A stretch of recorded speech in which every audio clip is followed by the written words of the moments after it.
Today we are talking about pillows. So the use of stones of pillows actually dates back all the way to 7000 BC and have evolved over time. So how did the use of a rock eventually turn into the pillows that we have today? Let's find out. In ancient Egypt, pillows were used to protect the head while people slept. This was because the head was thought to be the center of spiritual life and needed to be cherished.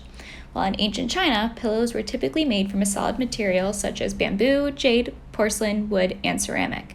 The Chinese added decorative elements by making their pillows different shapes and painting them to depict people, animals, and plants. However, it wasn't until ancient Romans and Greeks who introduced the world to a softer pillow construction. Reeds, feathers, straws were stuffed into casing to add comfort within the home. And during the Industrial Revolution, a sudden surplus of affordable textiles modernized the pillow. So fast forward to today, pillows are stable in design and they add an additional layer of luxe while also being a fun way to add personality into the home.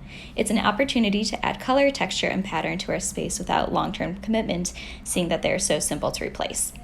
So from endless fabrics, welts, and trims to countless shapes such as zeros, bolsters, and lumbars, designers love the customizable options that pillows provide.